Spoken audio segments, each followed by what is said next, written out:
Spotify, Stitcher, YouTube, Facebook, Twitter, and Instagram. And if you're on Apple Podcasts, please give us a 5-star review so we can continue to give you the ish that we talk. And now that is out the way, I will not act like I'm on AM fucking radio. What the fuck's the deal? All of you ugly motherfuckers. What's poppin'? I'm here with you. We here together. We gonna make this shit pop. Lindsay, what the fuck is going on? My dog. Like, what will be a breaking point for you where you just like, you know what? I'm out. Yeah, so I was about to say this is where we asked the audience. Yeah. So you already said cheating, right? Yeah. Cheating. Okay. So Anybody you're not giving a pass or nothing like that. There ain't no way. That's no way. Do it once and do it twice. There ain't no way. You lose the second result. So it's like if it's just cheating for her, like so is it cheating for you the same way too? Yeah. So like if you cheat, do you feel like I need to leave this relationship? If I would ever cheat, I would leave you first. I would leave you first. You would. Oh, you such a gentleman. Hey, I do what I do. You such a gentleman. That shit don't happen in real life, but you such a gentleman. Anything else? In the moment. In the moment. That's different. I wouldn't be in the moment. So you wouldn't put yourself in the moment. I got you. Yeah. Like, make it make sense. Like, cause what's the moment? When I decide it's the moment, it's the moment. Oh, okay. If I never say to myself, like, I should probably get out of here. So like, do the whole time you just like, oh no, this cool. This ain't. We just chilling. She just want to rub my back. That's cool. Ain't nobody tripping. It's like, oh, okay. Okay. Ooh, all right. You ain't got to kiss my neck. That's okay. Cool. This is not the moment yet. Not yet. It's not the moment yet. I didn't do it. So it's like, now my pants is down. This is. If she pulls them down. Oh, this ain't the moment. This ain't the moment. This ain't the moment. She did it. This ain't the moment. So when is the moment? When you're done, you're like, yeah, this is the moment. This sad, bro. I'm like, I was supposed to go to the store. I was gone for 2 hours. I had to go get my bro, that's right? The moment, yep. That's the moment. That's the moment. Okay, so that's your. What you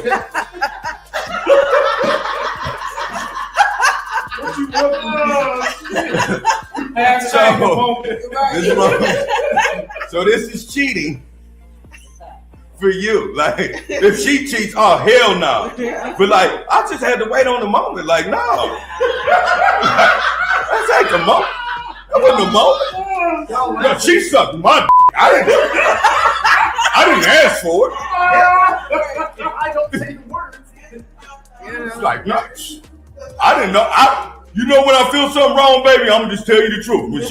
When she was like, I was like, maybe it's time for me. Ain't no restaurateur gonna run up on Keith Lee. Let's just end that shit right there. Y'all talk a lot of shit, but y'all not about to run up on. Ain't nobody about to run up on him, slap no food out of his face, and tell him, bitch, what? Like, that's just not gonna happen to you in no way, shape, possible. So Saucy Santana got in on it. He pretty much was like, tag me in. And he snapped on DJ Academics and told him to pull up. He was like, go to my page. We got all kinds of bookings. We outside. Come pull up at one of the bookings. You know, and I'll beat your motherfucking ass. Saucy Santana just doesn't look like the homosexual man that you gonna hit, and he look like that dude off of Low Down Dirty Shades. He ain't about to grab his face and be like, oh, Bernard. Him, you slut. Bernard. He about to beat the dog shit out of you. Like, yeah, absolutely. Absolutely. Yeah. And I'm laughing because it's gonna be so funny because you're gonna see a dude massively beating the shit out of a man with an open fist, and you're gonna hear bitch. Bitch.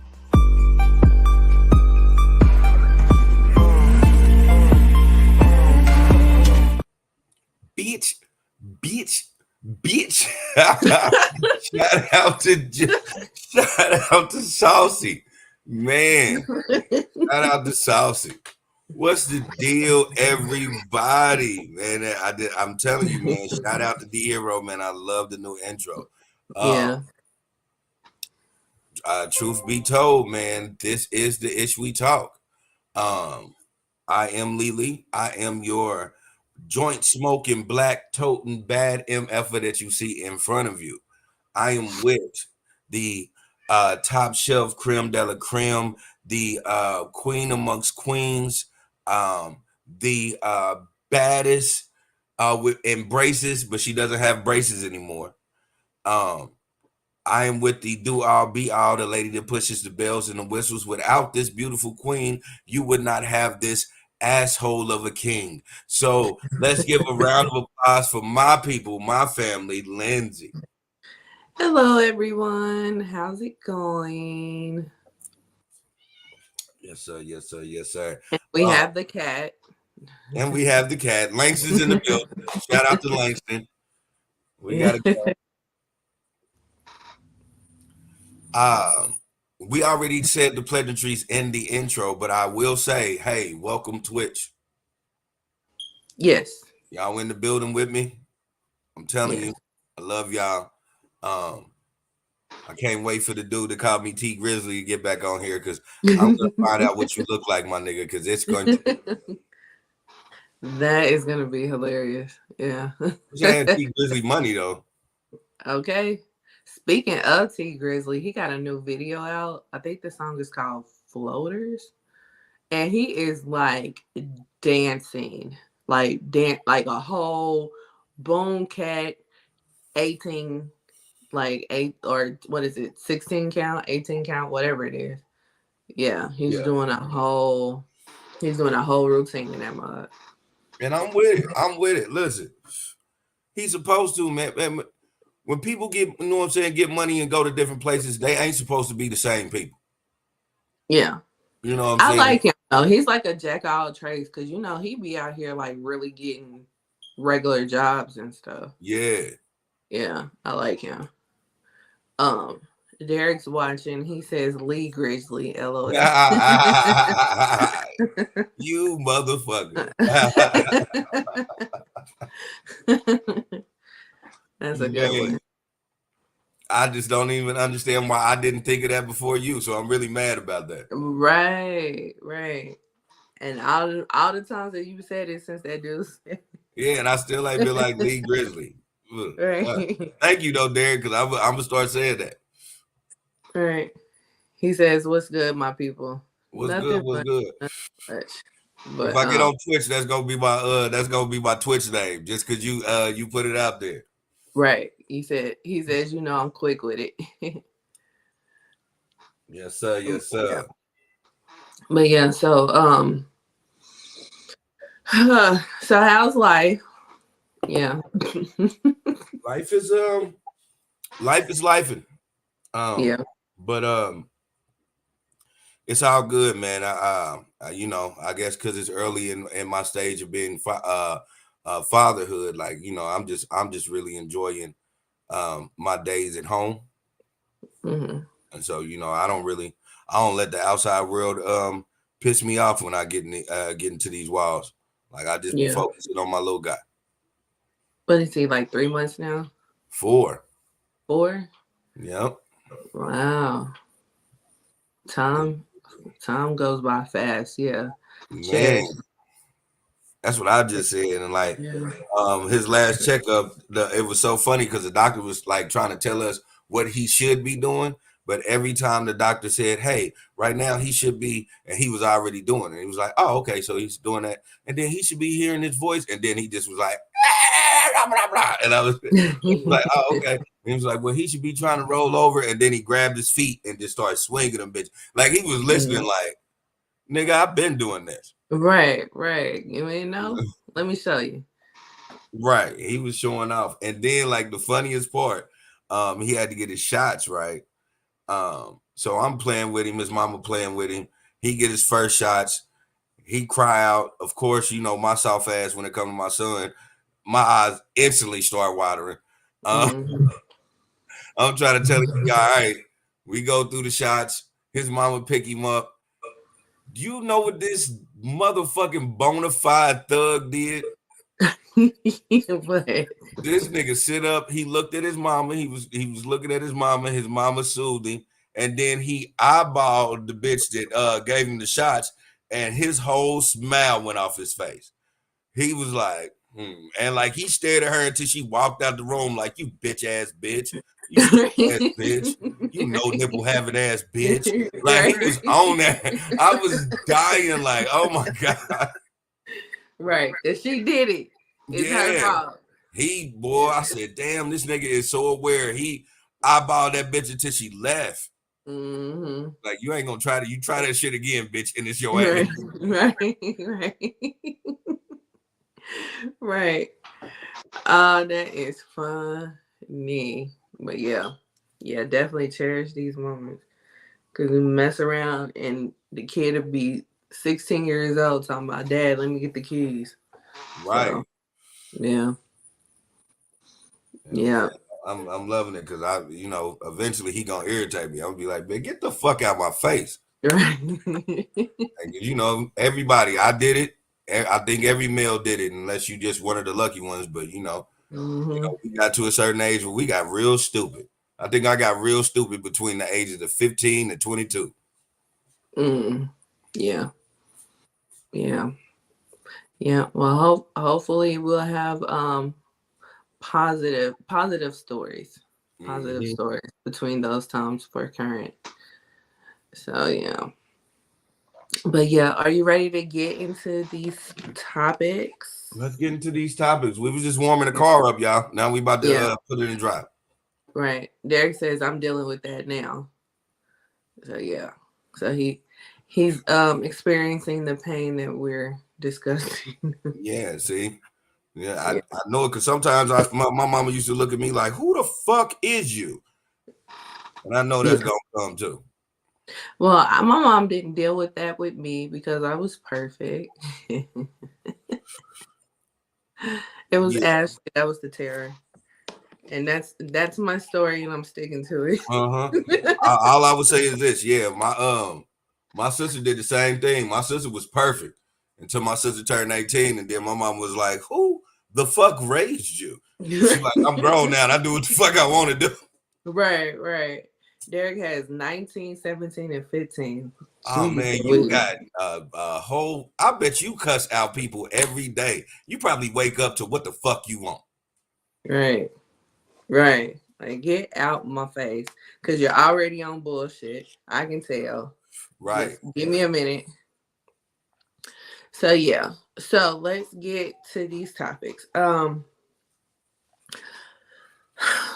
Let's deal with something a bit serious. Russell Simmons finally did his first interview since all these sexual assault allegations came out. And of course, he's refuting them, every last one of them. And he's claiming that's not the reason why he's in Bali. He's pretty much saying that, yeah, he was a whore, a big time whore. And some of his words about his wholeness are coming back to bite him, but he's never been criminally charged.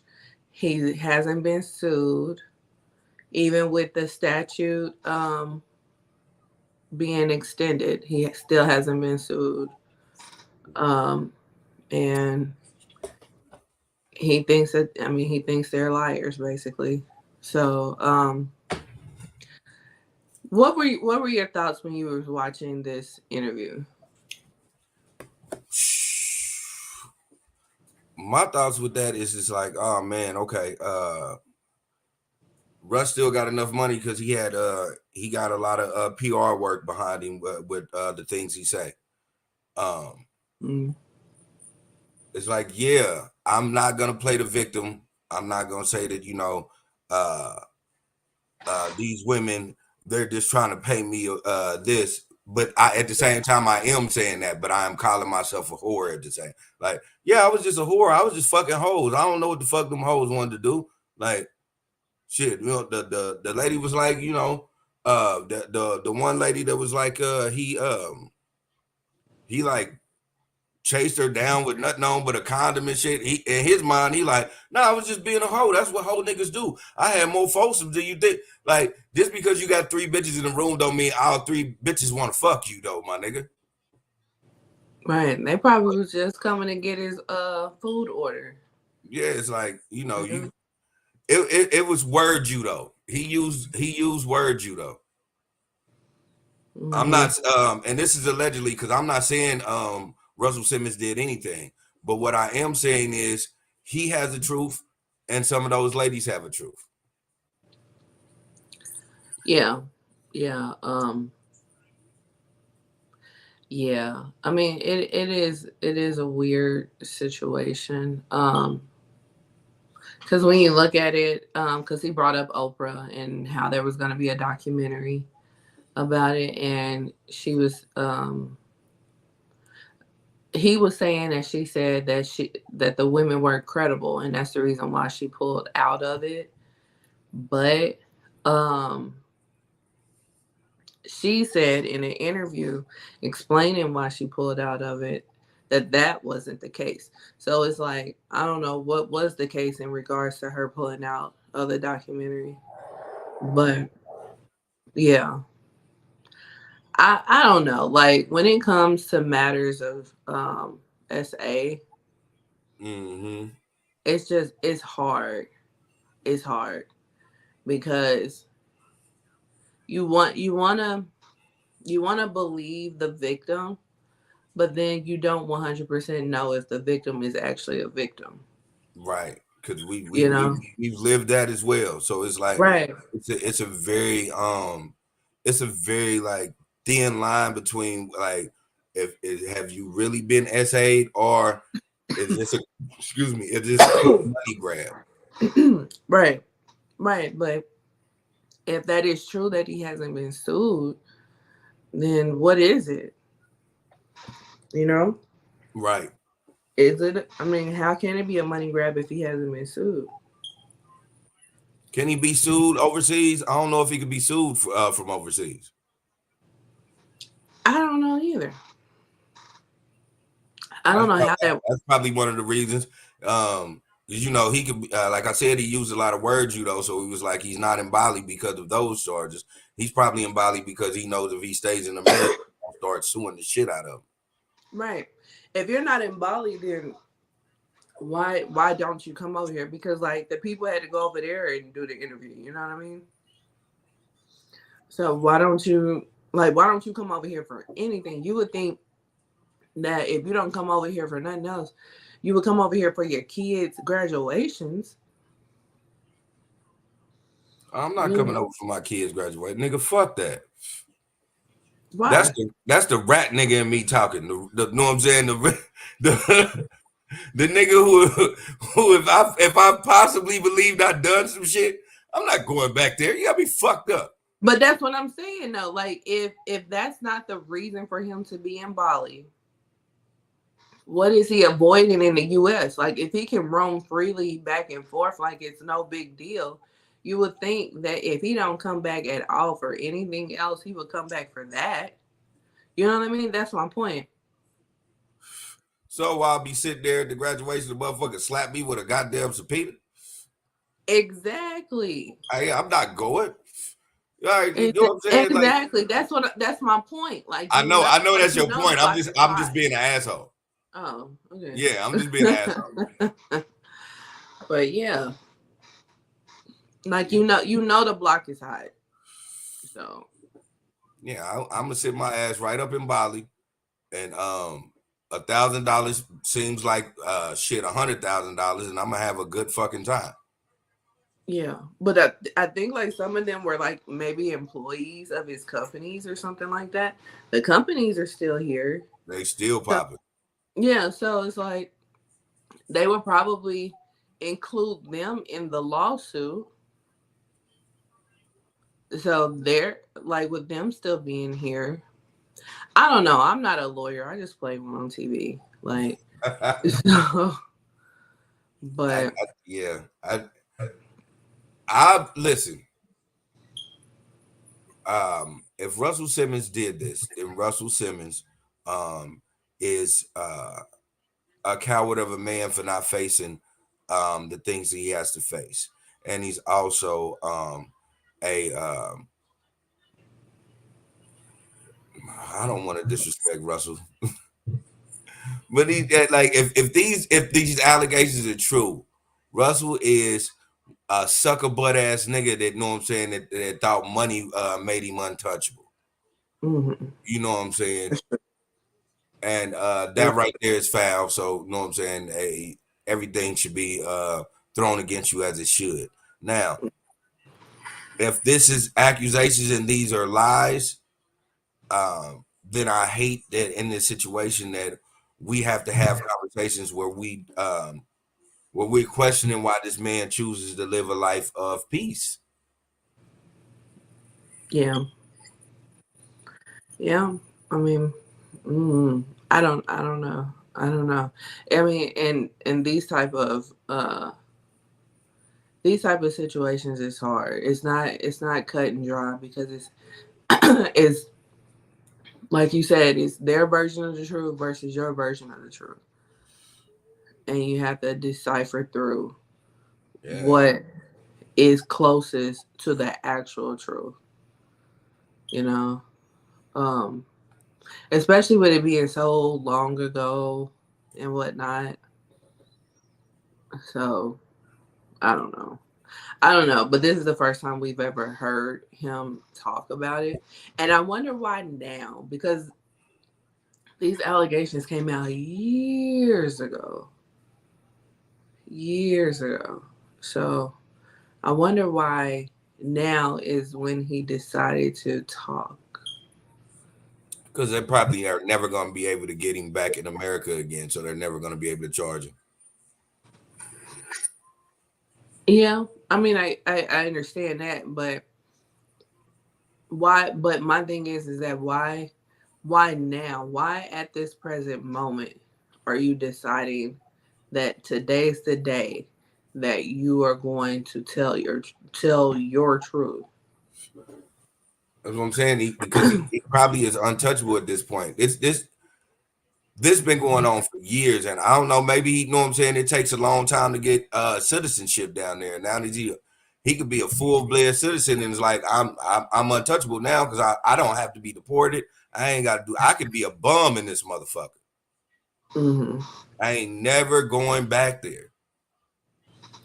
Yeah, and that I mean, yeah, but I'm just saying. At this point, maybe it's just me. Because I don't do closure or whatever. I'll walk away. Yeah. So at this point, I would have just been like, man, fuck it, and just gone on about my business. So I just I'm not about to shake the tree. Yeah, I think for him because he is old. What is he like 70? Close. Yeah, I think at this point he just like, hey, listen, this is what it is, and bam, I was this, I was that, I ain't there no more. I'm living in peace here. I don't even be wanting to fuck no more. So I ain't gonna touch nobody in Bali. I'm cool, y'all. Leave me alone. Let me live in peace. I'm gonna say this because now I can't be touched. Like I said, if he's a citizen now, then there's no way they're gonna deport him. Like, won't be good. Yeah. So that was him. I guess that was him. For me, my opinion, that was him putting it to bed for himself. I mean, that can be true. That can be true. But yeah. But like I said, I would have just let the shit ride. Y'all think what y'all want. I'm over here. Come get me. You can't because you're poor. But no. I'm just saying, you know what? I can't wait to get some money because I'm gonna just go to Bali just cause. Yeah, I'm supposed to go next year. We'll see if it happens. I mean, if Russell can go out there and then these other niggas is moving to Wyoming. Yeah. If Russell can go out there and live great, man, I'm moving the Bali. And shit, Andre 3000, he goes everywhere. He lived in Japan, came back playing a fucking flute. Okay, and made it to the Billboard top 200 or 100. So, yeah, he did something right. Yeah. You know what though? I just watched the interview with him. He played everybody. It is. I didn't know this, but it's actually, you know, professional flute players that have fucking contracts with like they're act. This is what they do professionally. And this nigga was jumping on these niggas' albums, but he was telling them to take the credit. Oh yeah. Yeah, he was in an interview. He said he has been sampled. Way like, know what I'm saying? He's been sampled before for playing the flute, and he don't give a fuck about it. That was just him trying to figure out his craft. Oh wow.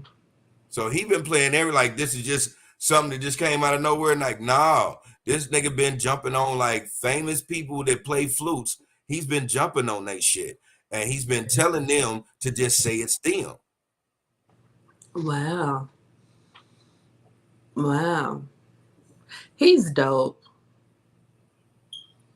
I'm just if I made a living playing the flute and Andre 3000 said, listen, I'm gonna make 2 songs on your shit, they yours. I ain't even gonna charge you.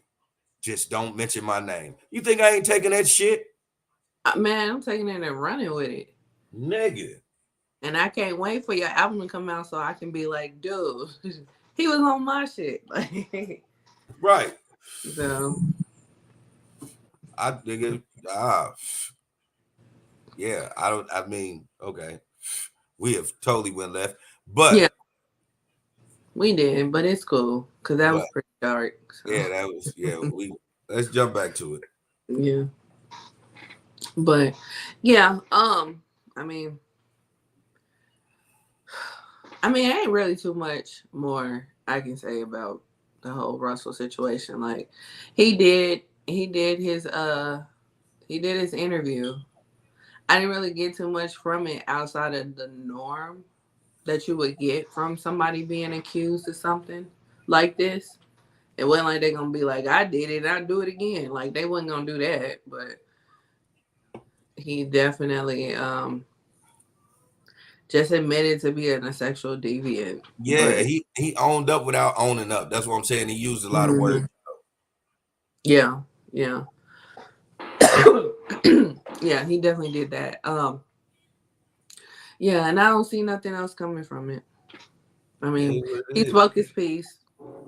The man that nigga did an interview and had his legs crossed. He don't give a fuck, y'all.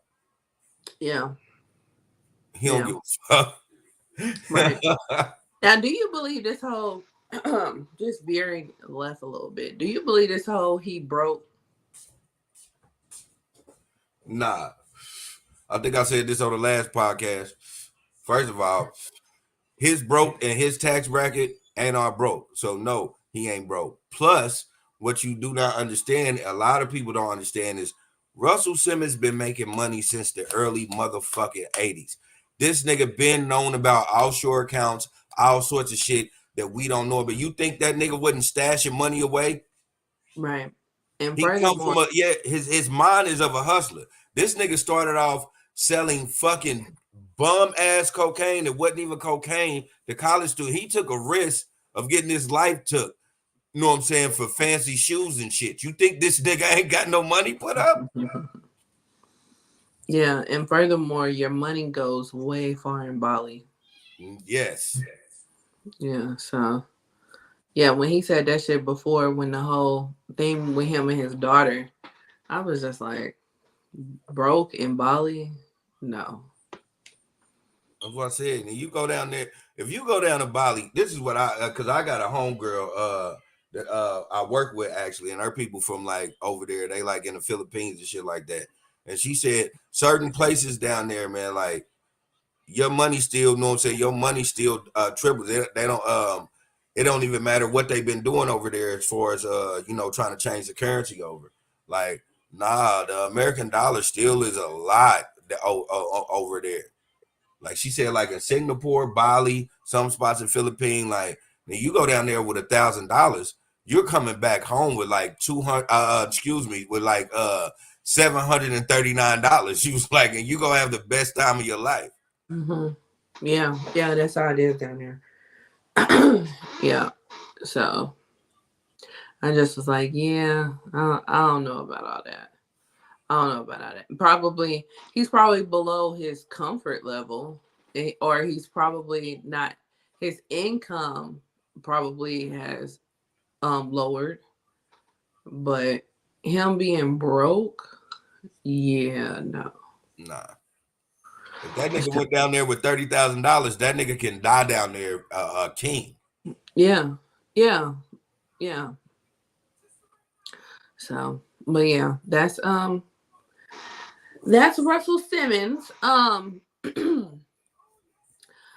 So next up is a question. So I came across this story online where this woman who is single with no kids, she she has a friend who has a child, and the child came to her and asked her if Santa existed. She told the kid no, and the kid believed her. Now her friend is mad. So the question was, do you feel it's appropriate for you to tell somebody else's kid if Santa existed or not? You want my answer? Well, do you want to go first or you want me to go first? No, you go first. Okay. I find it highly inappropriate. My thing is that if you're forced into a corner with a question like this, just say, I don't know, go ask your mama. It's so simple. You're not lying to the kid. You're not pushing your you are lying to the kid talking about I don't know. No, it's a shrug, like, yeah. Go ask your mama. It's a lie. Okay, well, take out the I don't know part. Go ask your mama. There you go. Yeah. But it's simple. It's to the point. You're not forcing your thoughts or beliefs on somebody else's kid, and you're not taking away their youth or their childhood or anything of the sort. I never believed in it, but other people do, and me as a kid, I would say it, but don't nobody believe no kid, so but yeah, me as an adult, I wouldn't tell no kid that. So what's your thought? My thoughts is yeah, I'm gonna tell your kid that shit. Listen, I grew up not celebrating holidays, so I am Petty Murphy when it comes to holidays. So your kid better not ask me, does Santa Claus, the Easter Bunny, goddamn jack-o'-lantern, whoever the fuck it exists, because I'm gonna be like, motherfuck, no. That's not fair. That's not fair. How is that not fair? Listen, because parents, listen, you can hold on. Hold on. Mm-hmm. You can enjoy the fantasy about things. Like now, it is grown people that still go see Santa. They know Santa ain't real, but they still go there. You can enjoy the fantasy about something, but it still has to be a real thing right there. It still has to be real. Like I'm going to always keep it real. Like my son. Yeah, I'm going to tell my son Santa don't exist. I'm gonna tell my son why Santa don't exist, because if I'm one of them crazy ass parents in my future that wants to buy everything for my son and not pay attention to everything else, I can't ask for Santa to pay this goddamn light bill about to get the fuck cut off. Well, that's not gonna be on your son's Christmas list. So I'm just saying it's not. But whatever the fuck PS 99, whatever the fuck comes out, where I pay that and then forget about the light bill, and now we wondering why you can't play this bitch for a week because we in this motherfucker eating ramen noodles out of can. Like, what the fuck? They put ramen noodles in cans. I don't know. At this point, I'm just saying things like that can happen. You want my thing is the parents that put those fantasies up is also the parents that put this fantasy up of mama or daddy got it when they really don't. Keep it 100 with your kids so you won't have to go through the trauma.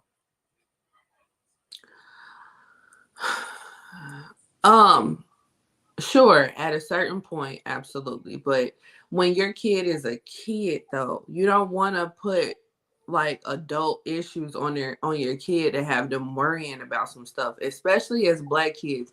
Like Black kids have to grow up earlier than any other demographic. So with them, it's like keep them as a kid as long as we can. I understand that.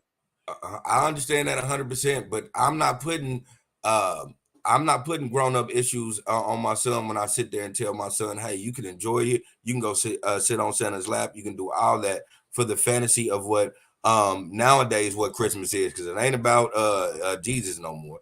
No. You can enjoy that fantasy. But if you ask me, is he real? I'm gonna be like, nah, because that's gonna be a different nigga next year. Well, no, I mean you can come up with a whole representative and shit like that, but I mean that's going down a rabbit hole. But I just feel like you shouldn't rip the fantasy away so early, and especially when it's not your kid. Like if it's not your kid, let the kid's parents handle that. You know what I'm saying? Like however they want to parent their children is how they want to parent their children. How long them two women known each other? I don't know. They didn't say, but she did have to come back and put other tweets up because she said that she did apologize and they're still friends. But because they killed her on that tweet. And they shouldn't have, because if you've known me for 5+ years, you already know this is the type of shit that's about to come out of my mouth. But maybe like the kid just came to her and the parent didn't know that the kid was coming to her. You know, maybe the parent didn't even know that this was a question that they had. You know, the kid just randomly asked the question, which kids do. You know, I need to see the whole contents of how this conspired, because maybe it was one of those things where, like I said, shit, it was a situation. It'd be a situation where shit, one of the kids was talking about they wanted this and wanted that, and mama was like, shit, I can't afford that, and she said that in front of the kid, and the kid turned around and was like, auntie such and such. Is Santa Claus real? Like, because mama is saying, Baba, I want to know what the context was of when, because it has to be all in how it was presented. But no matter the context, that wasn't her place. So she should have reverted back to the parent. And then however the parent wanted to handle it is how the parent wanted to handle it. I guess. Listen, for all my homies, my family members that got children, if your kids ask me that, I'm gonna tell them the truth. I'm gonna say your mama and your daddy paying for that. Santa's not. Santa is something that you look at on TV and all that, and you have the fantasy of things like that can happen. Like, but it's just not real. God damn it! If this kid believes in Santa Claus, but no Jack Frost ain't real, nigga, they in the same fucking boat. They in the same multiverse. God damn it! Not the multiverse. Yeah, shit. Like, what the fuck are we talking about here? Like, for real, like, these are fantasy. I ain't saying you can't enjoy the fantasy. Enjoy the fantasy. But it's a fucking fantasy.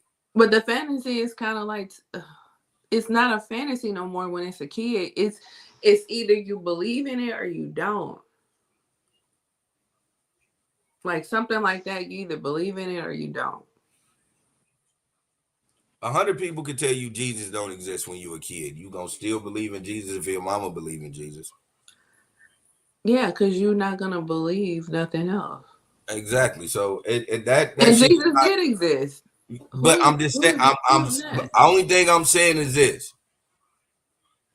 Mama can say that. I mean, friend can say that, mama can turn around and say whatever, and then kids are going to believe mama. So it's not a big deal. I don't understand. I'm just one of those. I just don't understand why it's a big deal. Why would I get Because the crucified kid for telling did your believe kid the her. goddamn truth? The kid did believe her. The kid didn't believe the mama. Yeah, but if this was a heated argument and they're still friends, they didn't got back together because the mother soothed everything over, everything is all right. Just bitch, don't do that shit no more. All right, bitch, I'm cool. I ain't gonna say shit, and then go on about our business. Mm-hmm. That's all it is. Yeah. I've been seeing like all kinds of weird, crazy, questions or stories online this past week. It's been a week of stories. Now, yeah, to get off of Santa Claus, but Ho ho hoes. Yeah, I said that. But I saw this story where this girl's cousin unalived herself, and the family has to beat up the body because they don't want that to spread to the family. And she said her mama had to do it, and her mama was shaking. Like her mama had to do it the next day, and she was shaking. What tradition are they on? So I got the reading in the comments, and they said it was like East and South African. It was of their belief that that type of spirit can continue on if you don't beat up the body. Wow. So you mean to tell me I gotta go to my funeral with a busted lip, a black eye, like cuts on my face and all that? Like, that's crazy. That is crazy. And like, it was so many people that was just like, that's illegal, and that's messing with a corpse is illegal, and all this kind of stuff. And I'm just like, well, maybe they're not in America. Maybe they're not, and even if they was, if they can put it in, that's their religious beliefs. It ain't nothing that nobody could do about it. Yeah. So I thought that was like, wow. I thought that, yeah. I mean, and then a lot of people was in the comments saying, well, shoot, y'all probably the reason why she unalived herself, doing stuff like that. I was like, damn. Shots fired. Man, like, yeah. Tradition is tradition, man. If you don't like it, you just defunk. Yeah, but shoot, at that point, what can you do? Because it's like, you're already gone. So you can't be like, I denounced the tradition. But like, you don't even get to get that far. It was undertones of a lie. Mm-hmm. It was probably trauma from tradition, and then it was like whatever was going on in her real life that she just felt like it was just too much. Mm-hmm. Yeah, agreed. But I thought that was like, whoa. I've never heard of such thing. But yeah, that has nothing to do with what we're talking about today. Nah, that was just a wild ass fucking left. Yeah. That left was dark and rainy. Yeah. It sounded like this might be a dark episode. So, but we're gonna liven it up before the end. So next up, CamRon versus Melyssa Ford. So, yeah, Melyssa Ford, if nobody knows that name or whatever, she was one of the top video vixens from back in the day. And she is currently on the Joe Budden podcast. She was at one point on Hollywood Unlocked podcast. But yeah, so and then CamRon and Mace have a podcast as well called It Is What It Is. It's mainly about sports, but they also go into telling stories. And the Joe Budden podcast, you know, is it's a cultural podcast where they talk mainly about music, but then they talk about other stuff too. So um on CamRon and Mace's podcast, they told a ridiculous story about when they were in a whorehouse one time. And they took a girl out of the whorehouse, and I guess they ran a train on her. The story was ridiculous, but apparently it happened. So they talked about it on the Joe Budden podcast. I mean, to be fair, any story that involves a train is going to be ridiculous. True. So on the Joe Budden podcast, they talked about how on the other podcast they mentioned this story or whatnot, because this story got a lot of traction. You know, I saw it on the blog when I saw it. So while they're talking about this podcast, Melyssa Ford she brings up a possibility, if you will, that there may have been underage women in this whorehouse. And before she actually said it, Joe caught on and was just like, you know, I don't like where you're going with this. Yeah. And so the other co-host was just like, oh, what do you mean? I don't know what you're talking about. Whoa. So she went on ahead and said it. Literally everybody in the room was like, get the fuck out of here, dog. Like, what are you doing at this point? You know? So that got back to CamRon. And CamRon was upset. Rightfully so. You know? He was upset, started talking about he gonna get her up out the country, because Melyssa Ford is originally from Canada. So he was talking about how he gonna get her up out the country. He got people in ICE and all this type of stuff. CamRon is funny. He's always been funny. So so he was not laughing. He's that type of funny that the shit he say is hilarious, but he say it with a straight face. And so it got back to Melyssa, of course. And on their next episode, she apologized. It seemed genuine or whatever. But she did get a lot of backlash outside of CamRon, saying what he said. So then CamRon comes back and says, fuck your apology. Which he doesn't have to accept her apology. That's his right, you know. Then he did another video talking about the shit, and then coming after Joe Budden, because he was just like, your stuff is pre-recorded. Like, why would you keep that in? You know? So Joe Budden came back and he said, you know, basically in so many words, Melyssa's good. We got her back, and we did ask her if she wanted to keep it in or take it out, and she said keep it in. So that's where we're at this point. What are your thoughts about this situation? My thoughts about this situation is Melyssa Ford. What the fuck? Who the fuck hurt you in the industry where even shit like that would slip out of your mouth? And I'm not saying like slip out like you shouldn't say things, but when you can't validate nothing, what the fuck are you talking about that shit for? Yeah.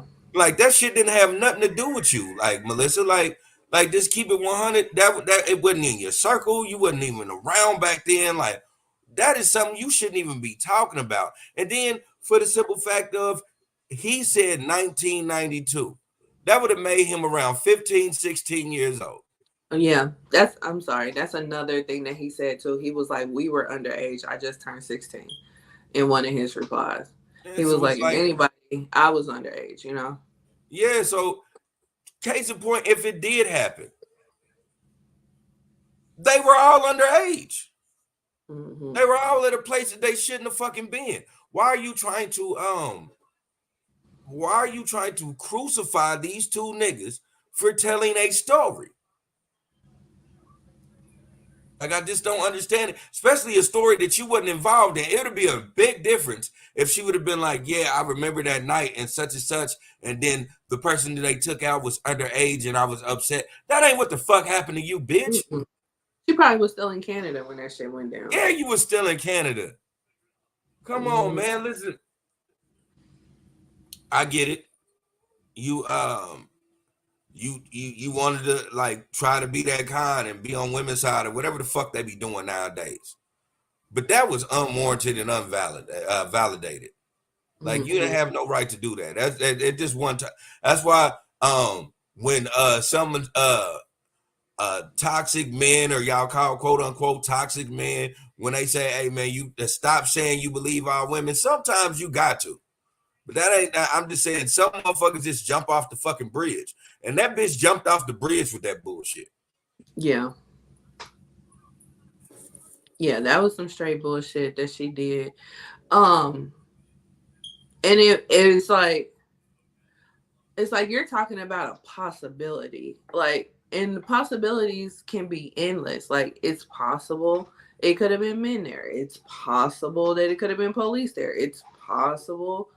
Like, you can't talk about the possibility, like, especially when you're talking about something like that. You can't throw shit out there and just say, I'm not gonna land a plane. Like, no. Yeah. What are you talking about, lady? Like, you cannot do stuff like that. It was like it just seemed like she just wanted something to say provocative. And it completely backfired.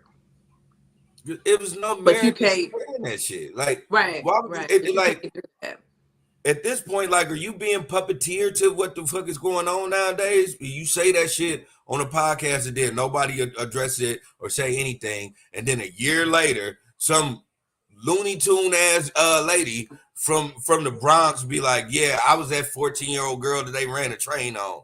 Don't nobody remember shit from back then. Mm-hmm.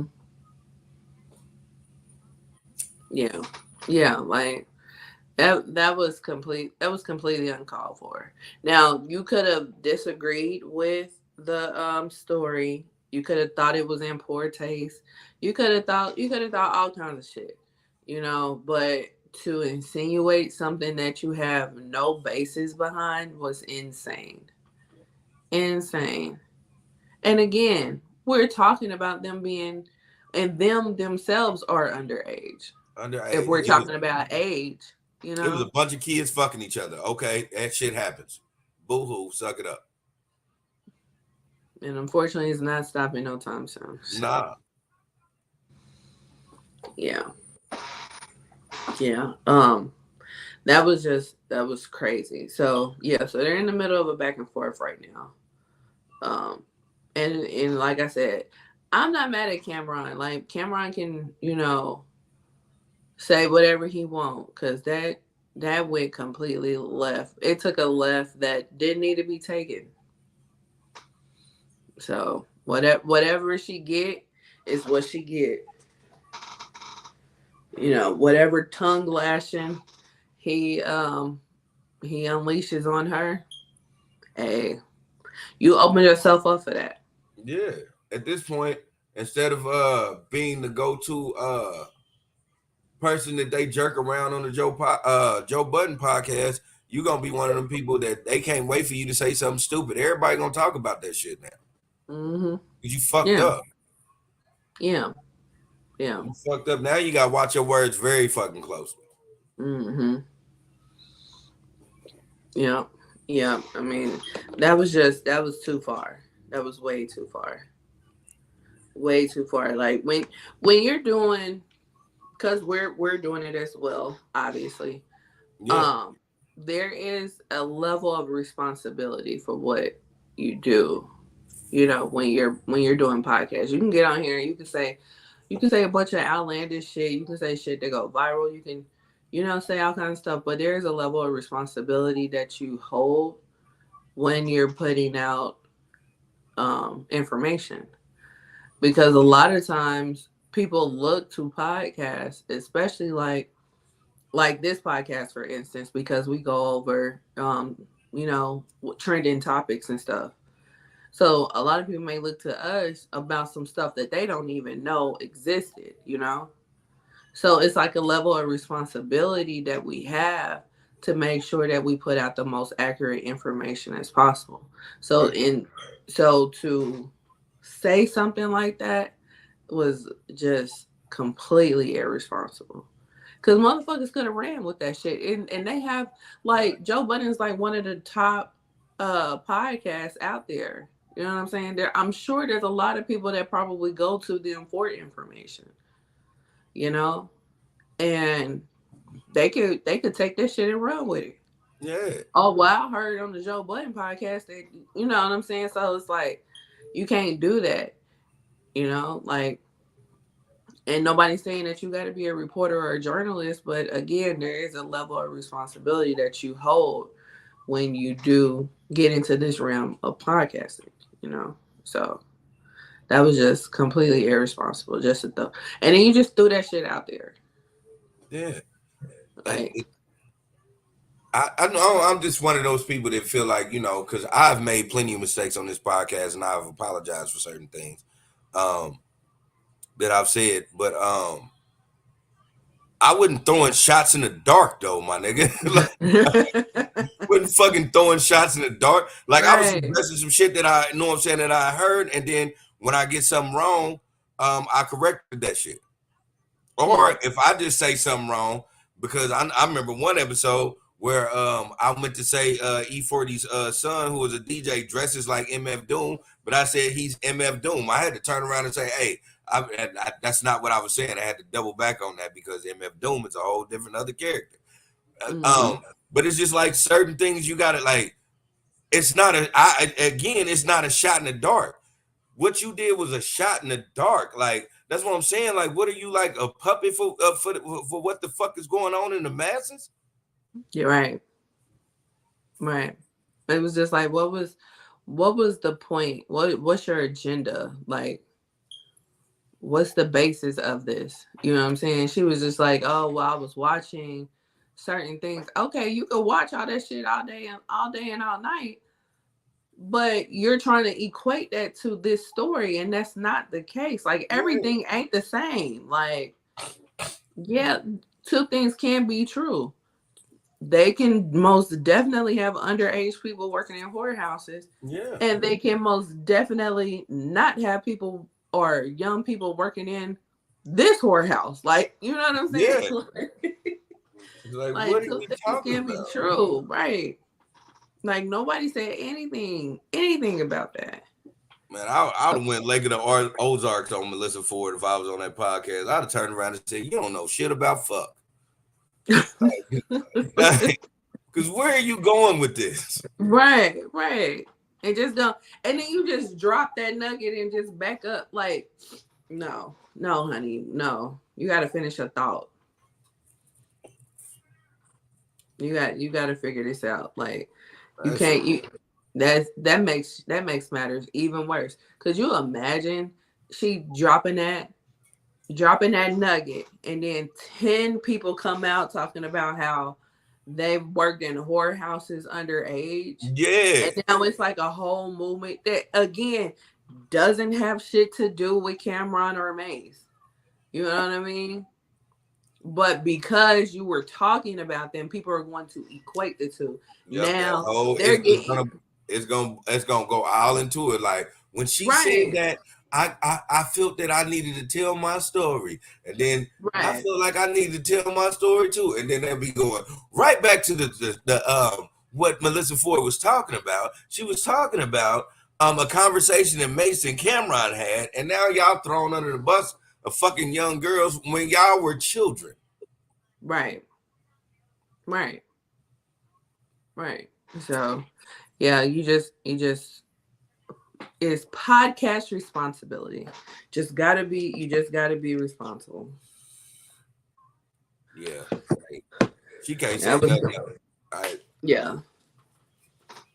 As soon as she make a mistake, boy, I'm talking about the internet is gonna always fry her ass. It's gonna go right back to what she was always trying to avoid, being the dumb girl with a nice body. Mm-hmm. Right, and she's been fighting for so long not to be that person, and you turn around and make this mistake. You made this dumbass decision. Yeah. So yeah, so that's CamRon and Melyssa Ford. So last topic is we finally have Nicki Minaj's Pink Friday 2. And I know that you were waiting on pins and needles for this to drop. I couldn't wait. I was elated. Yes. So yeah. So did you see the whole Gag City concept? No. Okay. So let me back up a couple of days. So apparently, Nicki Minaj had tweeted like, once y'all hear Pink Friday 2, it's gonna take y'all to Gag City. And the Barbs made a whole virtual city that kind of looks like the Wizard of Oz, but futuristic and pink. And they were talking about how people are going, they're riding a train, they're riding planes, who's showing up, all types of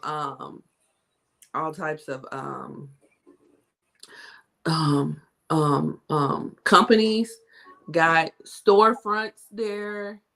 Like there was an Apple storefront, there was a Fenty Beauty storefront, like all these, like it's a whole city now. I thought that was so freaking creative. Like Gag City, the hashtag Gag City was trending. Like I want to say like top 5. Like it was so dope. It was so dope. So they did that like a couple days before the album dropped. So then the album dropped. The album dropped 11 o'clock our time. And I am happy. I'm happy with what I've been hearing. I listened to the album last night, and it sounds great. It sounds great to me. I have seen because we talked about it a little bit before we went live, and I have seen mixed reviews. Some people have said that she shouldn't have named it Pink Friday 2. But I understand, like with the way that this is sounding, I understand. Now, my favorite Nicki Minaj album is the Pink Print. And the Pink Print and Pink Friday sound like two different artists. But you can just tell her growth and progression by the time that she got to the Pink Print, right? So I feel like, I mean, Queen, I wasn't really a big fan of. I actually forgot about it. But yeah, like I feel like her progression is still continuing on, but it has the essence of Pink Friday. But it has the growth that she has done thus far, and that just shows like a dope ass artist to me. You know what I'm saying? Like, and then I tweeted a couple things about it. One of them being like, we ain't never gonna get no Cardi B album if Nicki is putting out shit like this, because that's a big insecurity for Cardi, is putting out a second album. I'm like, she can't hold a candle to no shit like this. There's no way. But yeah, but Pink Friday 2, I am pleased with it. I'm very pleased with it. What are your initial thoughts on it? Like I said, I reviewed the album, and like I said, out of the tracks, she got about 17 real nice slaps, real bangers. Nicki Minaj is Nicki Minaj. I just don't understand why you know, like I get mixed reviews. People say, you know, say what they want to say, but like I don't understand why people don't really realize like Nicki Minaj is probably one of the last of a dying breed of actual female MCs that actually give you a bar, like not like something that you can clap your ass to, like something to make you be like, damn, that bitch cold. Like it's like, man, you gotta respect the artist. You know what I'm saying? Like we just live in a society now that we know everybody's fucking ins and outs and everything, where nobody really respects the artist no more. They just expect them to be perfect, and when they not, they don't pay them the respect they supposed to get paid. But I got news for y'all people.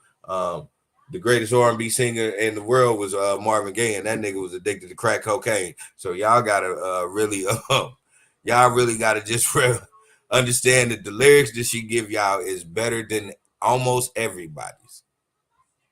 Yeah.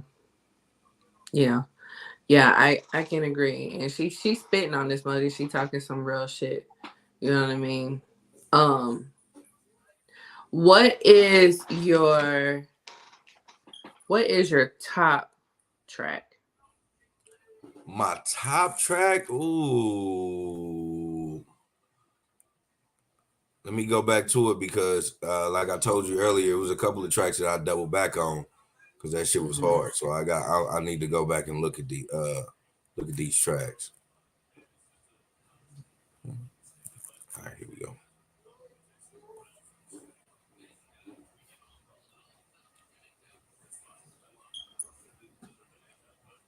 I'm gonna say my top that I'm gonna listen to that I double backed on was Beat Beat. But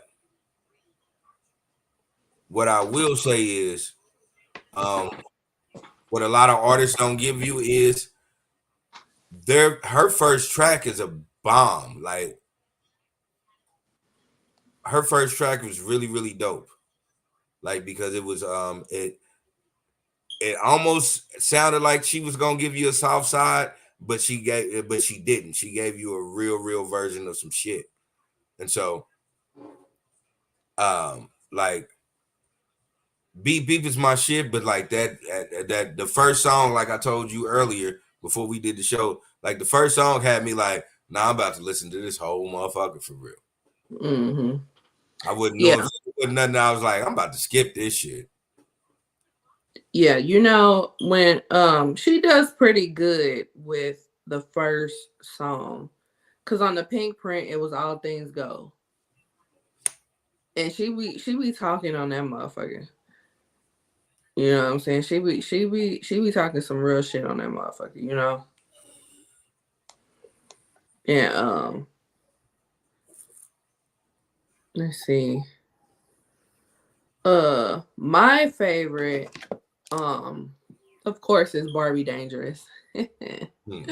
For obvious reasons. But if it wasn't for me being completely biased, it would probably be R&B. Okay. R&B is a banger. Yeah. R&B is a banger. Yeah. So Beckerman is watching. He says, I agree with Lily. What did we should start separating the artist from the person? Or do you agree that Nicki Minaj had a solid fucking album? Because I know you don't listen to rappers, my dude. Right, because I'm like, you said a lot.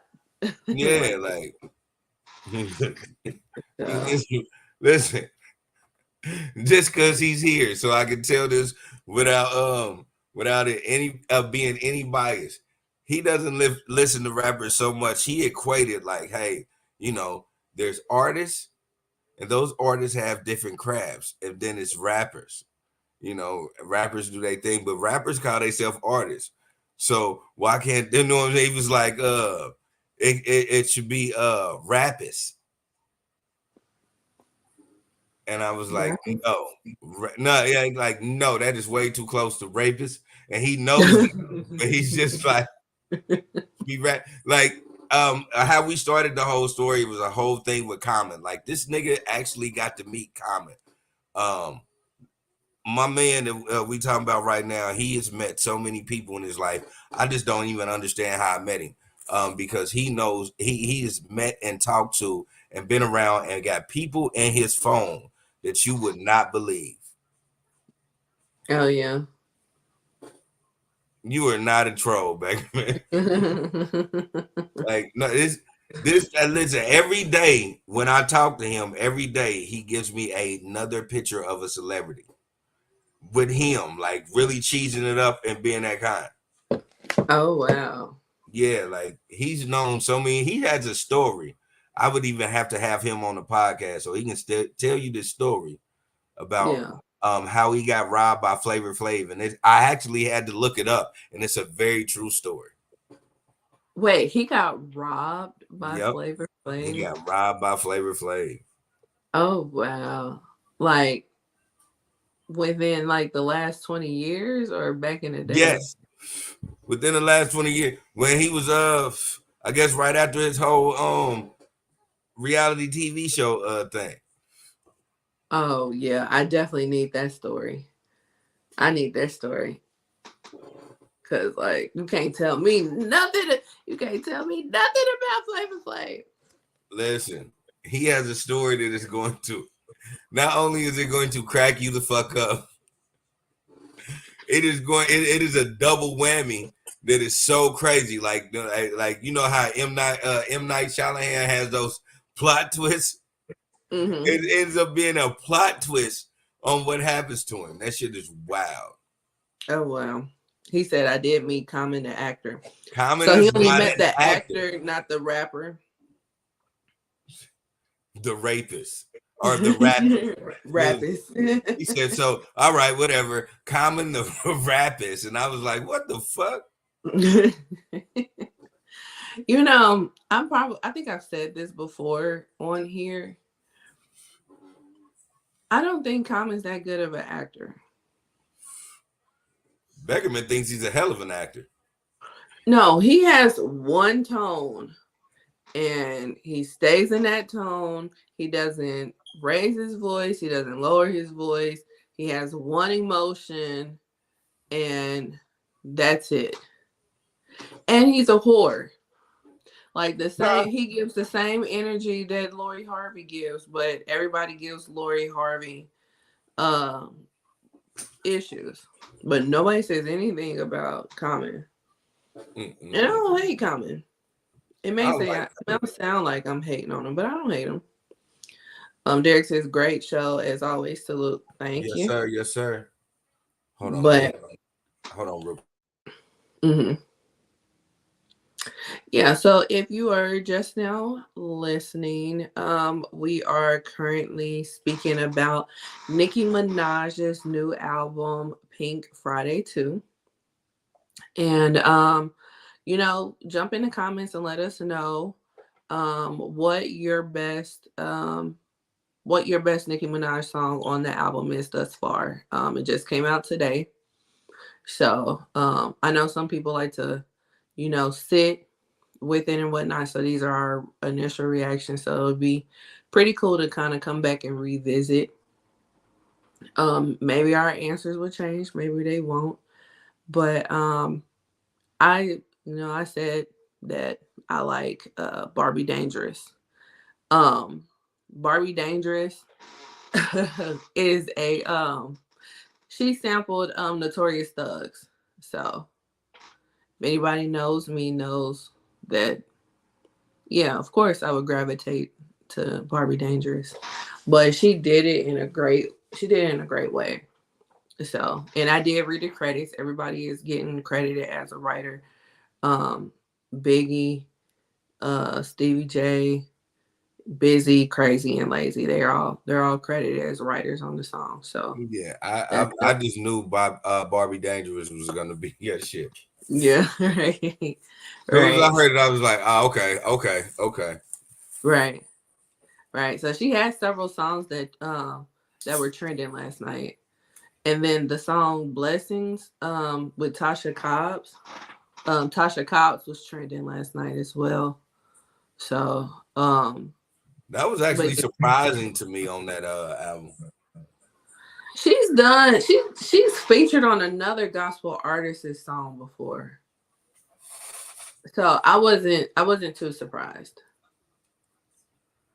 So Yeah, I was. but I ain't even gonna lie. I was listening to that shit. I was like, nigga, is this a gospel song? yeah, yeah. She's featured on a gospel song before. So but yeah, it was dope. So what's your least favorite? That cowgirl shit. That shit is not me. That was the only song that I like. I listened to the first verse and half of the rest, and I was like, nah, I'm gone.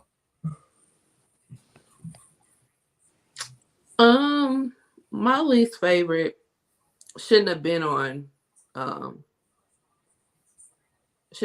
album, but it was Super Freaky Girl. I'm not a fan of that song. Like I said before we started filming, if the DJ plays it, I'm not gonna be like kill the DJ. But in the same breath, I'm not playing that shit. It was just some song. I get it because it was like some of them songs I think Nicki should have left off and just made singles. Like you got 22 tracks. You could have had you really could have had 17 tracks and been fine. Yeah, nothing would have been wrong with that. What song surprised you? The song that really surprised me was the last song, Just Memories. Just the Memories. Okay. Just Memories, yeah. Because that gave you a glimpse of a brief little segment of everything that Nicki been through. Yeah. And so I was like, damn, that's dope to still have the prowess of putting that in lyrical form. Yeah, you're right. The song that surprised me was Nikki Hendrix. That is such a vibe. And when I saw Future's name, I was just like, oh God. I don't know why, but I just went in the building for both of them together. I was just waiting. And I liked them both. But then it started playing and I was just like, here we go. But as the song progressed, I was like, I like this song. And by the end, I was tweeting, this is such a vibe. Like, I don't understand why you had so much ill resolves over it. I don't either. But that's how I felt. I was just like, But yeah. Yeah, my apologies. Because I really like Future, or not Future, but Nikki Hendrix. Yeah. So. You know what song was like? It was good, but it was meh to me. What? The song with her and Drake. I thought that was cute. It was like it was an island vibe. Eh. Like I can definitely see myself on the beach, not getting in the water, but on the beach, drinking a pina colada with my shades on, listening to that song. And my big ass hat. I have a huge, huge hat. And I will wear it. I think Drake is a phenomenal artist. I think he is a great entertainer. I don't put nothing past Drake not to do. But I'm so tired of Drake giving you the fucking island vibe when this nigga is from the winter tundra of Canada. I'm so fucking tired of it. Well, you know, he gave us the winter. He gave us the winter shit, and we ain't fuck with it. I did, dude. Remember on the first podcast when I used to have y'all do music reviews, and one of the songs was a Drake song, which was a winter vibe because they was like somewhere skiing and shit in the video, and y'all was not fucking with that song. If it was, if it was, we heard it. if it was Drake trying to like, you know, be be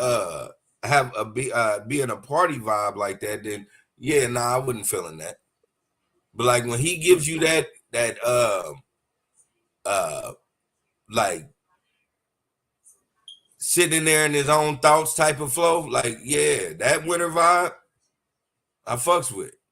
So you fucks with the I'm in the living room in front of the fireplace drinking hot cocoa with a sweater on and a turtleneck, and I'm just going over shit that's wrong in my life. Right. And I'm going over Keisha. I miss Keisha. She used to make me pizza, but now I don't even see her. Like, damn. Like, I'd be like, oh, that's home. I'm fucking with that because I'm like, okay, Canada ass nigga, that's your vibe. Yeah, like that's realistic. Yeah. Yeah, but it's also Drake don't steal them realistic bars that, either, nigga. right? But I mean, you know, Canada niggas go to the island sometimes. They do, but I mean, it's You need music for the island too.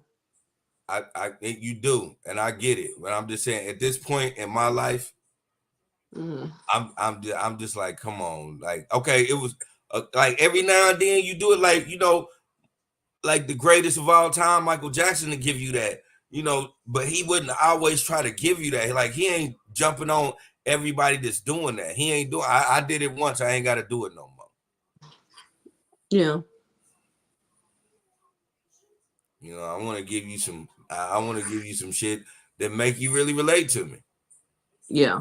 Yeah. Like I like when Drake give you that shit that you can relate to him because he actually is vulnerable at that point, and a lot of people don't. That's why I say he's a real great entertainer because a lot of people will not say this, but they want to be in the same span of Drake where they can actually be vulnerable on the track. Yeah. And I think that's what was so dope with Drake, because he was so vulnerable on the track, and then we come to find out the shit was true. Yeah. You know what I mean? Now he on some other shit and I can't relate. Like this last album he put out, I was just like, I don't even know if I finished listening to that.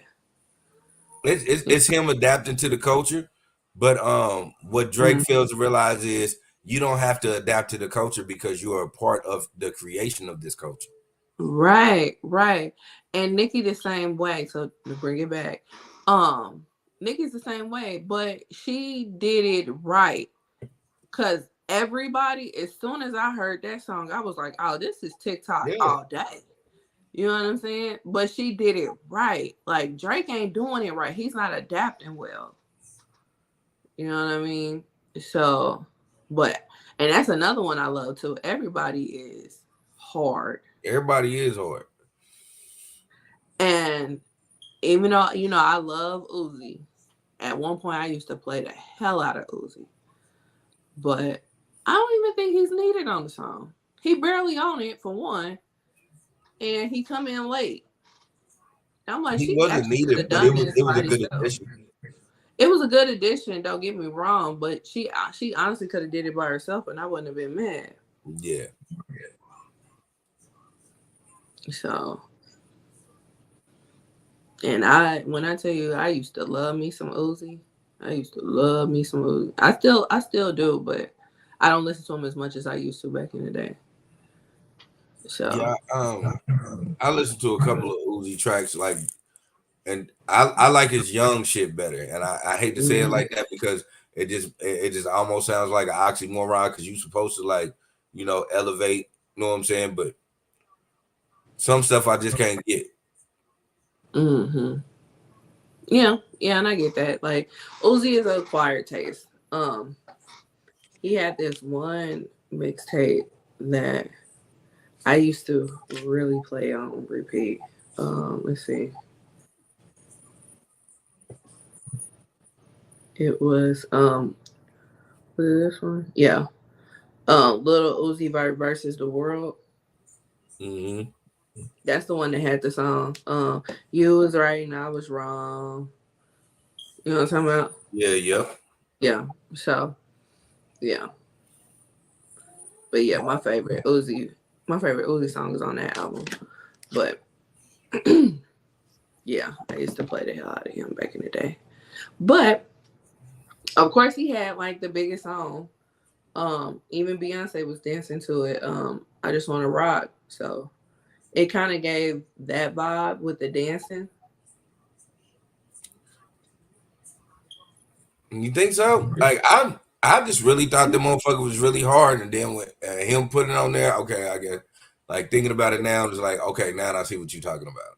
Because at first I was just like, oh, okay, you know what I'm saying? It's just one of those beats where he just sounds like he can get on. Because I don't know, this is me. This is just my opinion. This ain't nobody else's opinion. It's like, unless it's one of those beats that like really, really is a like a TikTok song, something like that, you know, and that type of rhythm. Mm-hmm. Other than that, man, I don't see Uzi doing good anywhere else at this point right now. And I think I Just Want to Rock did me like that because it was like I didn't get anything that was actually like lyrical from that. Like, and you could have did it. You could have put some shit in that song, but it was just like Yeah. On a rock. It was like a rave song. Yeah. It's that Jersey, what do they call it? What do they call that subgenre? It originated in Jersey, but it's let me see. Jersey Club. That's what it's called. Yeah, it's a Jersey Club beat. Yeah, they can leave that shit in Jersey. I mean, no disrespect, because you know, it was a good TikTok song and all that shit. But then the Achilles heel of that is, I remember when Philadelphia said, "Nigga, that's what they was riding out to instead of fucking Dreams and Nightmares." And you seen what happened to them. What happened to them? They lost the fucking Super Bowl. Ah, well, they wasn't gonna win regardless, but yeah, you know, man, don't say that. I mean, it's kind of inevitable. Yeah, sure, you like. I will put Meek Mill and or Little Uzi Vert up against Tech Nine any day. My money will always be on Tech Nine. So yeah, I'm good. I'll give you that. I'll give you that.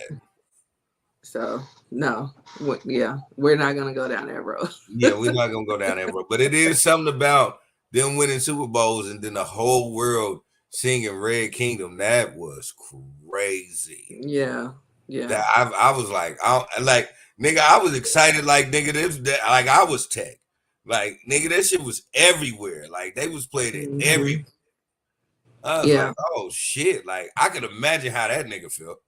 Right. Okay, like I have finally arrived at the 30. I mean, yeah, at the like, come on, man, at the always being the fucking monster lyricist that I am finally getting recognized for some shit that I didn't even think about.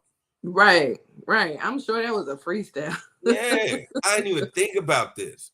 Right. This ain't none of the shit that I really give y'all. Right, and he got like what 2-3 songs about the cheese. Yeah. You know what I'm saying? And the one that go hard is the one about Gates. That's the killer part. That's the one that go hard. But hey, Red Kingdom. Here we go. Red Kingdom. Red Kingdom. You know, it's so crazy because it's like, it's so funny. The person that Tech Nine is, because Tech Nine is a really great dude, like real shit. That's a really great dude. But for the fact that, you know, the undertones of that is so gang related, that shit goes over so many people's head. It went over mine because I didn't know that shit. No, this nigga Tech Nine is a real ass blood though. Yeah. Like no real shit. Like that was not on my bingo card for 2023. If it wasn't for the like the Chiefs wearing red and all that, I believe Tech would have made a song called Red Kingdom. Still, right? Still, like real shit. Like Tech is like really affiliated. Like, you know what I'm saying? And it ain't no disrespect and no downplay to that man. That's utmost respect to him because he got to affiliate himself with that culture, but he not only did he affiliate himself with that culture, like he's one of the people that is really changing what people think about that culture. Because Tech ain't that dummy out here. You know, so it's like I don't know. I just give I give Tech the utmost respect. Yeah, absolutely. I just had a conversation about Tech with D Hero a couple of days ago. And I forgot how it started, but we ended up talking about Planet Rock, and I was just like, Planet Rock was a big deal back when Black people listened to Tech. I was like, Black people ain't featuring him nowadays.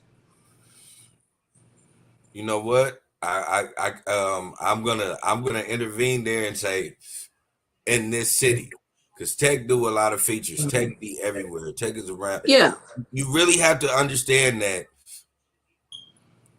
Tech got a lot of respect and a lot of pull in the industry by that Wayne shout out. Oh yeah, we talked about that because he just heard that a couple weeks ago. Yeah, when Wayne shouted him out, and Tech used to go see him in prison, and then Tech had one of his intros, which was one of his top intro. If you're gonna do Wayne intros, that was one of his top intros. Oh yeah. Cause like you forget that that intro also got Bun B and Andre 3000 on it because you don't even give a fuck. Right, because Tech just put so much of an impact on that intro. And it's just so wild that like Duran just heard that intro a couple weeks ago. So, but yeah. Fuck, that's why you gotta respect Tech. Tech has made Tech made a song where he single-handedly beat the shit out of Andre fucking 3000. And Bum B. And Bum fucking B. Yeah. Lyrically, he beat these niggas to a pulp. Yeah. And they were okay with it. And that's the nigga from around the way, y'all. Like, that's the nigga from around the way. Y'all still don't respect him? Yeah. I don't think it's about respect. I think everybody respects Tech 9. I'm just like, I'm looking at his core fan base. It's not Black people. And it was at one point. I don't know where it changed, but it did change. Like, let's just be real about it. Like, it changed at one point. Yeah, it did. And that's their loss. Because it ain't his. Well, I feel like Tech was really trying to chase the mainstream notoriety, with his music. And once he finally got comfortable and said that, I'm going to embrace this underground, is when he became a beast. Like, as far as like the business aspect in him and how he became a big superstar in the underground scene, you know what I mean? Yeah. Because I just really felt like he was just really trying to chase that mainstream, but mainstream and the big record labels really didn't know what to do with him. You know what I'm saying? Because like his major label releases were Angelic and Absolute Power. And Angelic is a classic. Man. Like, I don't think he has nothing better than Angelic. Angelic. And then I have to take it to what's that? Killer, I mean. When I say Chiller, had K in my head, and I still said Chiller. Yeah. Angelic and the Killer album, two of the most phenomenal albums, not only when they came out, but like period. Yeah. Now, and this is funny about the Killer album. He did an interview with Jason Whitlock for The Pitch. I read that whole entire interview and bought the album on the strength of that interview. Because at that point I had been done buying Tech Nine albums. Like, he cool, I like him, but I hadn't bought a Tech Nine album in years. But when Killer came out, he did that interview. I was like, let me go get this album. So yeah. Yeah, Tech's phenomenal. Like Tech's Yeah. Tech's a real dope MC, man. I actually am blessed to actually have memories of being in the studio with him, and so Yeah. I actually I like how dude moves, and like I just think he's phenomenal. Like I was like, ooh shit. Like even back then, I was like, man, this nigga is like dope as fuck. Mm-hmm. Yeah. I met him. My first job was at Worlds of Fun, and I worked at Mummy's Yummies, which is a concession stand right before you get on Ferrietta now. It ain't even called Mummy's Yummies no more. It's some bullshit. But anyway, so it was like one Saturday, and it was like 1 million people in line. And I look up, and I see several people behind, and it's this dude with this hair and a Chiefs jersey on. And I'm looking, and I'm like, that's Tech Nine. And this is when he was still with his wife or whatever. So she was with him. And so I'm like hurrying up the people getting through the line, right? And so once he finally was up, and I was helping him or whatever, I was just like, oh, I'm a fan, this, that, and the third. Because I was a big fan back then. And everybody that I worked with, they ended up coming over to my lane, and I was just like, can I have your autograph? And he was like, yeah. He was like super nice. I got his autograph. Everybody else got their autographs from him and stuff like that. Nobody was complaining in the other lanes, why are y'all not helping us? And nobody did none of that. But yeah, like he was like super nice and whatnot. And it's so crazy because this was like probably like in June. So like the December before this happened, so like 6 months prior, he was the opening act for SIBO at Memorial Hall in Kansas City, Kansas. And I had just got for Christmas this FUBU hoodie. It was a blue hoodie. And I was out in the commons area right before you go into the theater. And it was like a line of people that was like armed. And so they was walking in. They was walking real fast or whatever. And I was just standing there and whatnot. And somebody hit me on my arm. So I looked on my arm, and then I looked up, and it was Tech Nine. And that was back when he was writing the shit on his forehead. Mm-hmm. So whatever he wrote on his forehead was on my hoodie, and I couldn't get it out. So when he was in my lane, I was like, do you remember when you did this show when you bumped into somebody, blah blah? And he was like, yeah. I was like, it's me, I'm the one you bumped into. He was like, oh, my bad. I was like, no, this okay. I told everybody you bumped into me. Oh, wow. Yeah. All right, because I still had the marks and shit on my arm. So when I wore it to school, after I tried to wash it or whatever, when I wore it to school and the marks were still there, I was just like, this is where Tech Nine bumped into me. But it was so funny. But yeah, he was super nice. He was super nice. Well, you should have never, ever let that fucking hoodie go. I ain't no telling where that mug is now. You should have never let it go. Right. That could be something you can still post up like boom, boom, boom. Right, because this is early, like calm before the storm early.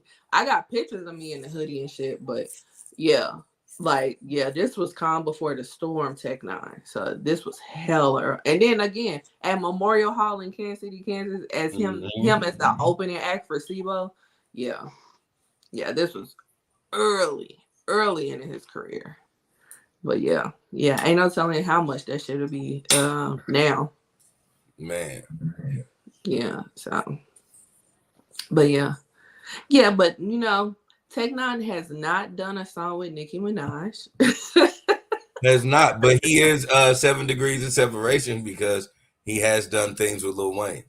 He has, and he outshined on the Carter 4. It was like he has to prove.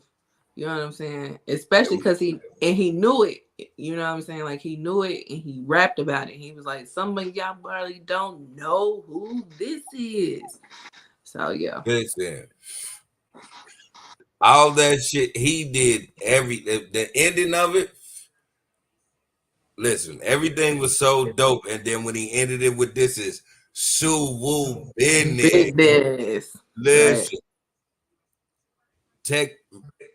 Tech reached another level of godhood when he did that shit because, like I told you, Tech is really affiliated.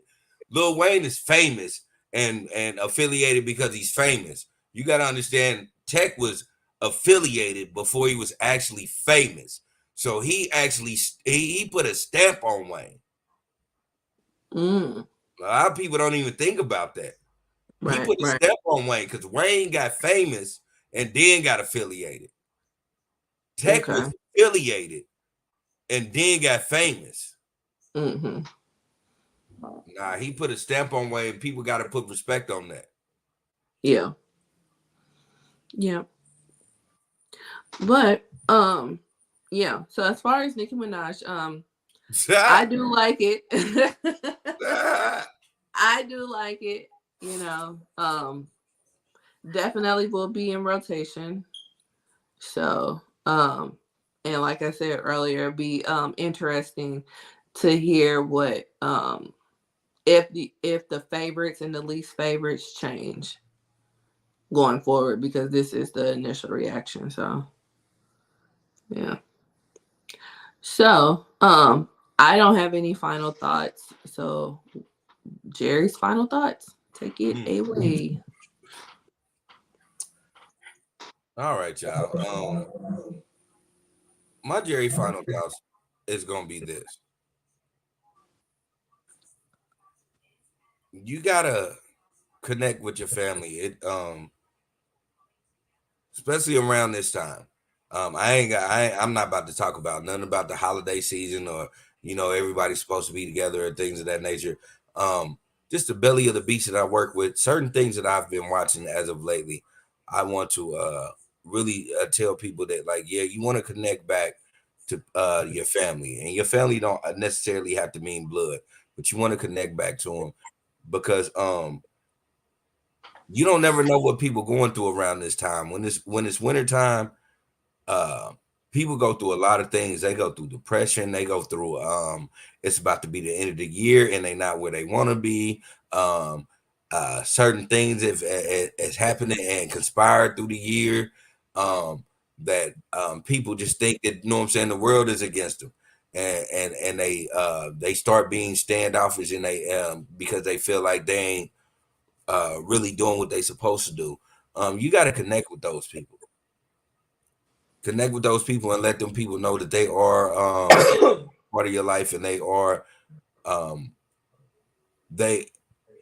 you are aware of them and they are purposeful. They have a meaning.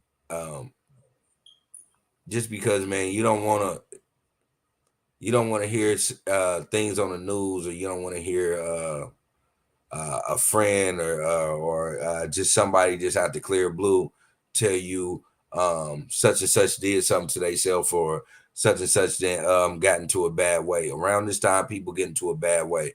Like I said, it ain't got nothing to do with holidays or anything like that. Sometimes it got to do with, like, nigga, it's cold outside and niggas got to make certain type of decisions that either make them or break them. So you got to be aware.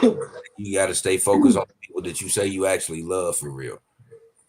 And as always, take care of yourself and others. Right. Thank you for that. So this is episode 102